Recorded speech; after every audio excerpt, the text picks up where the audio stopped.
Before you watch this video, make sure to watch the part 1 first, as you will be very confused. If you've done that already, let's continue. Last video, we ended with these 17 characters surviving, but like I said, 3 of the eliminated characters would be back to join them. You guys have spoken, and chose Shinobu, Venti, and Xiao to return. Don't worry though, if your character wasn't chosen, as they might still make a special appearance. After getting all the number cards, it's now time for the games of face cards. Let's begin. Game 1, Osmosis, King of Clubs. It is a team game that requires good coordination, speed, and wits to win. It has an interesting point system that forces players to think of strategies on the fly, with agility and teamwork being an important tool. For this game, I'm going to pair the remaining contestants into 4 groups, with 5 members each, and they'll have to face off against each other. These groups are based on who I think they'd team with. Team 1, Team Inazuma, having Kokomi, Ayato, Yae Miko, Shinobu, and Hazel. Team 2, Team Li Wei, with Ningguang, Yanfei, Xiao, Ketching, and Yelan. Team 3, Team Mondstadt, having Venti, Diluc, Lisa, Albedo, and Kaya. Last but not the least, Team 4, Team Sumeru, with Nahida, Alhaitham, Sino, Tainari, and Rosaria. I actually had 6 characters who were from Mondstadt, while Sumeru only had 4, so I had to pick one of the characters to switch teams. I picked Rosaria, as she doesn't trust anyone at all in that group. If the 4 teams would theoretically face off against each other in Osmosis, which team would have the lowest chance of winning? The group that I think will lose will have all of its members eliminated. Let's narrow it down first by deciding which group I think has a high chance of winning and survive this round. I would have to say, my first pick is Team Inazuma. All 5 of them are very smart, and 4 of their members are known for being exceptionally tactical and clever. In the agility aspect, Kokomi is not the greatest, so they will probably put her in guarding duty, while the rest run, collect items, and do battles. Together with their strategic mind, they can easily have a 100% battle win rate. Arguably, the weakness of their team is team coordination, as I feel some distrust within the members, but with Shinobu around, a member of Ito's gang, she can surely tie the team together. For my second pick, I would have to say, Team Sumeru. It isn't known as the Land of Wisdom for nothing, as most members have been mentioned to be intellectual, but less so than Team Inazuma.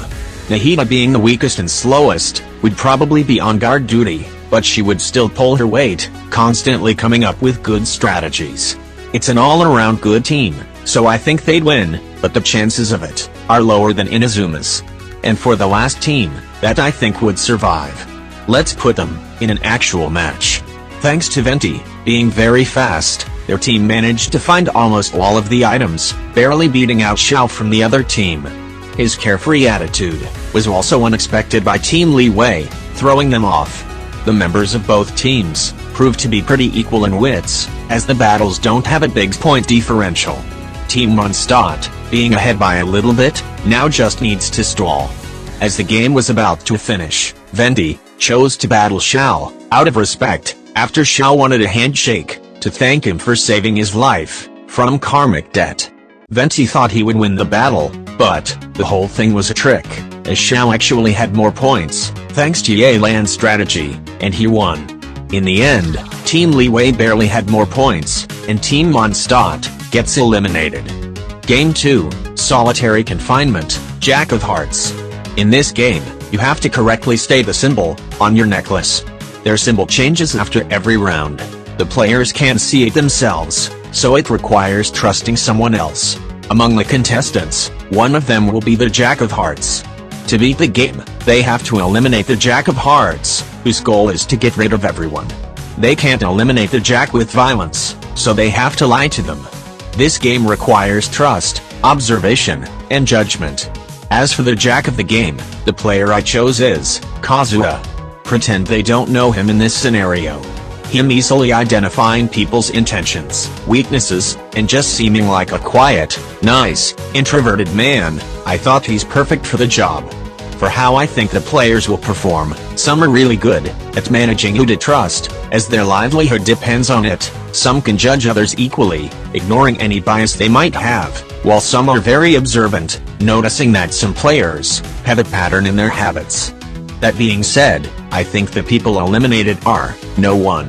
An argument can be made for why every single one of them would survive, so I just let them all live. I mean, if they made it this far in the games, they would already likely contain the skills needed here anyway. However, the same cannot be said for the next challenge. Game 3, Checkmate, Queen of Spades. The game is a thrilling variant of tag that is heavily focused on needing physical fitness. There might be some strategy involved, but it doesn't make a huge difference compared to the other games. In addition, you will likely need to be physically fit to implement any strategies here. This game's requirements are speed, stealth, and physical strength. For the character I chose, as the Queen of Spades, it's the Raiden Shogun. To make it fair, since she's far superior, she is forbidden to teleport, use any of her godly powers, and she starts with only one member on her team. Based on that, I have decided to eliminate 3 characters. First is Nahida, as she said it herself, that she isn't very strong or fast, especially without her element. Her amazing wisdom managed to save her from the other physical games, but this time she's out of luck, as this game needs speed and power to perform any strategic plan here. This is the same reason for Kokomi, my second elimination, and Ningguang, my third. They're very smart people, but they lack the physical fitness to make it through this one, especially against someone like Raiden. Though most of them could not outrun Raiden, them having the physical capabilities to do clever strategies, I think is enough for them to pass. Game 4, Balance Scale, King of Diamonds. This is basically a game of math, where you have to calculate the average of what number you think the other competitors picked. This game requires a combination of being great with numbers and easily deducing people's thought process. My chosen King of Diamonds that they are up against is no one other than Mr. Zhongli. I would have to say, this game is perfect for Yanfei and Shinobu, as they both practice law, and she even pops out a balance scale. I think she even questioned herself on how much value does a life really contain. I think Sino, Alhaitham, and Tainari also pass, as they are scholars from Sumeru Academia, so they're likely pretty good at math, and they're decent at reading people. For the ones eliminated, I think Xiao and Rosaria, as they probably hate math, finding it a waste of time. I don't think they ever stumbled upon something that made them learn any form of math, with their life being filled with violence and all. Also note that Heizo received books from Sumeru, from his friend, and Yelan's aesthetic just screams that she's great with probabilities. In the actual match, as Rosaria and Xiao sit down, they have no idea how to calculate the average, and how to multiply 0.8. They have no clue what formula to use, so they just guessed random numbers. That turned out horribly for them, as they got a lot of rounds wrong, and got eliminated. Time for the next game, Game 5, King of Spades Arena, King of Spades. The objective of the game is to eliminate the King of Spades, who is a master at combat, and wields multiple weapons. That's the game, there are no other rules, so anything goes here. The remaining contestants will also be able to work together in a single team to defeat the king, like in the show.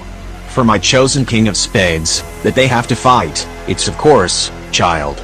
He's perfect for the role, being an expert in fighting, and having mastery over every weapon. He will also have his vision, delusion, and foul legacy form. So, will the 9 of them succeed? Let's find out.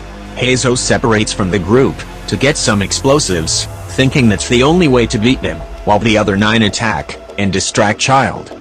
They could keep up with him, dodge his attacks, and together, even do a fair bit of damage. But things turned around quickly when he transformed into his foul legacy form. His attacks were more faster and precise, and his increase in speed and strength was showing. They could no longer dodge or block his attacks, as he was too swift, and they started to fall. One by one, they were knocked out. Sino, Alhaitham, Yelan, Yanfei, Shinobu, Miko, and Tainari. But Ayato was not giving up, remembering what he did just to get here. He was still standing, after getting hit multiple times, and was still fighting back. Child loved his spirit. After a fatal blow, he dropped to his knees, thinking it's over. But then he heard a voice, calling to him, and an object getting thrown. As soon as he saw that the object was an amethyst crystal, he realizes what Heizo needed him to do, and he catches it, pushing it to Child's body. Heizo then threw another object towards them, this time with a lot of force. It was a flaming flower stamen. As it hit Child, a strong explosion occurred. It was overload. Child is then defeated from the strong blast. Luckily, Ayato dashed away the last second, so he didn't get directly hit by the blast, but now was too weak to move. Heizo couldn't find anything explosive, but thought of the next best thing, triggering overload. He luckily found an amethyst crystal, and a fire stamen, though it was a pain to get, as he needed them still alive, with energy. It left multiple bruises on him. Suddenly, he comes across Shinobu, who was very injured from the fight, but can still walk. She and Heizo were the only ones left who weren't unconscious, but thankfully, the others were still alive, just passed out. They then decided to do the last game, together, to hopefully escape this weird world. Game 6, Croquet, Queen of Hearts. For this game, they just need to finish 3 rounds of croquet. That's it, not even needing to win, just finish the 3 rounds without quitting. As for who is the Queen of Hearts, who else but Hu Tao? As they finish 2 rounds of the game, they sit down for some tea. This is where Hu Tao kicks in and tricks them. She makes Heizo imagine that everything happening is just an illusion created in his mind. She explains that after the death of his friend, he started to go insane and made up these silly games.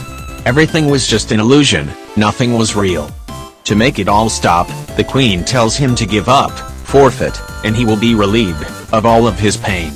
Heizo was completely speechless, he was now confused. Thankfully, Shinobu brought him back to his senses, screaming it was all just Hu Tao's trickery. He snapped out of it, and says he won't forfeit. Hu Tao is a bit saddened, but smiles. They finish their 3rd round of croquet, and finally beat her challenge. As they now have defeated all the games, they can now decide whether to stay here, Borderland, or return back home. The injured characters from the battle also get to choose. All of them decline the offer, except Sino, who chose to stay, seeing it as his duty. The meteors that previously hit Mondstadt had struck again, but this time, throughout all the nations. It was a travesty, as the giant meteors left almost everyone eliminated, and the energy that emerged from it made the rest fall into a coma. However, instead of dying, they get transported into Borderland, a place between life and death, where they have one last chance at survival. Perhaps, it was also the doing of the meteors. If they manage to complete the games in Borderland, they get to go back to their real world and live. Luckily, some of them do. The survivors then open their eyes, looking around, and quickly being devastated by what happened to their nation. The end. Thank you all so much for watching, subscribe, and like, if you ended up enjoying this video, as I put a lot of effort into it. Bye.